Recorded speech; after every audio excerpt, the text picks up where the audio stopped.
Mais j'ai trouvé intéressant que les formes alternatives de logement soient de toute façon dans le collimateur. Mais peut-être devrions-nous revenir à des formes mixtes de oui, une famille vivant ensemble, sous un même toit. C'est 3 sur 4, d'accord. Que cela nous plaise ou non, c'est indéniable. Je dirais que la vie déterminera ce qui se passera.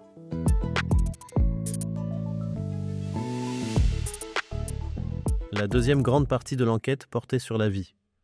Oui, Là aussi, j'ai trouvé des résultats surprenants. La tendance générale était également claire, n'est-ce pas? Je pense que 2 Belges sur 3 n'estiment pas qu'il restera des logements abordables. Ce n'est pas une surprise. C'est une tendance que nous voyons venir. Mais j'ai trouvé intéressant que les formes alternatives de logement soient de toute façon dans le collimateur. cela me semble logique, n'est-ce pas? Les gens cherchent un toit au-dessus de leur tête. C'est aussi simple que cela.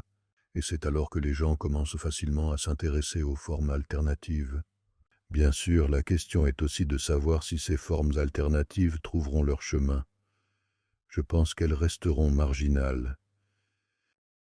Si vous êtes jeune, ce sont surtout les jeunes qui disent « Ah oui, les jeunes ».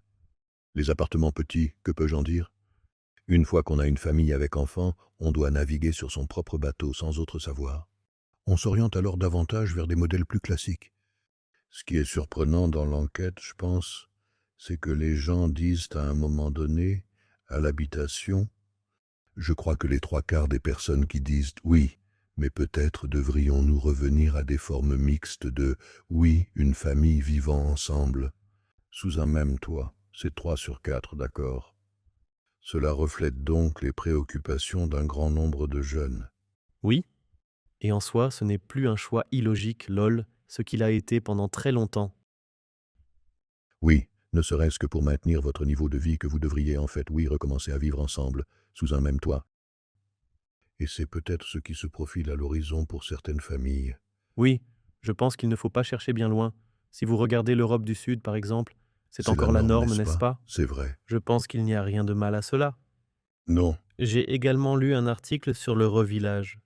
En fait, les gens disent qu'ils reviennent à un village de parents, qu'ils vivent à nouveau plus près les uns des autres. Parce qu'aussi, oui, l'aide sociale est de retour, alors que si vous vivez en ville, loin de vos parents, elle disparaît. Ensuite, il faut payer le loyer et la vie devient nous sommes un petit pays, n'est-ce pas? Et nous avons une grande capacité de compactage. oui, C'est donc déjà facile. Si tu dois faire 5 ou 10 kilomètres et passer 1 heure dans les embouteillages, ce n'est pas amusant non plus, hein? C'est donc là que les gens reviennent sur leur décision de vivre plus près les uns des autres, afin d'en récolter tous les bénéfices. oui. Et puis le pas vers la cohabitation, vers une maison kangourou, est un peu plus petit. C'est plus petit. Et surtout si votre niveau de vie est compromis et que vous ne pouvez plus vous débrouiller seul, je suppose qu'une partie de la solution peut être trouvée là-dedans. Cet inconvénient est donc peut-être un autre avantage. Oui, en effet, la solidarité, ça ne peut être que bénéfique. Disons les choses comme elles sont. Que cela nous plaise ou non, c'est indéniable.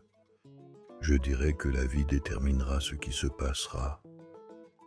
C'est aussi simple que cela.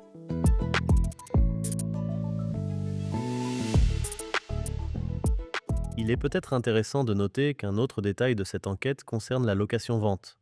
La location-vente chez les jeunes, 1 sur 4, qui ont dit oui, cela pourrait être quelque chose pour l'avenir. Disons qu'il y en a aussi aujourd'hui, mais encore une fois, cela reste marginal. Et nous devons être conscients que si vous louez aujourd'hui, c'est que vous avez l'intention d'acheter. Et vous devriez avoir un conseiller indépendant à vos côtés.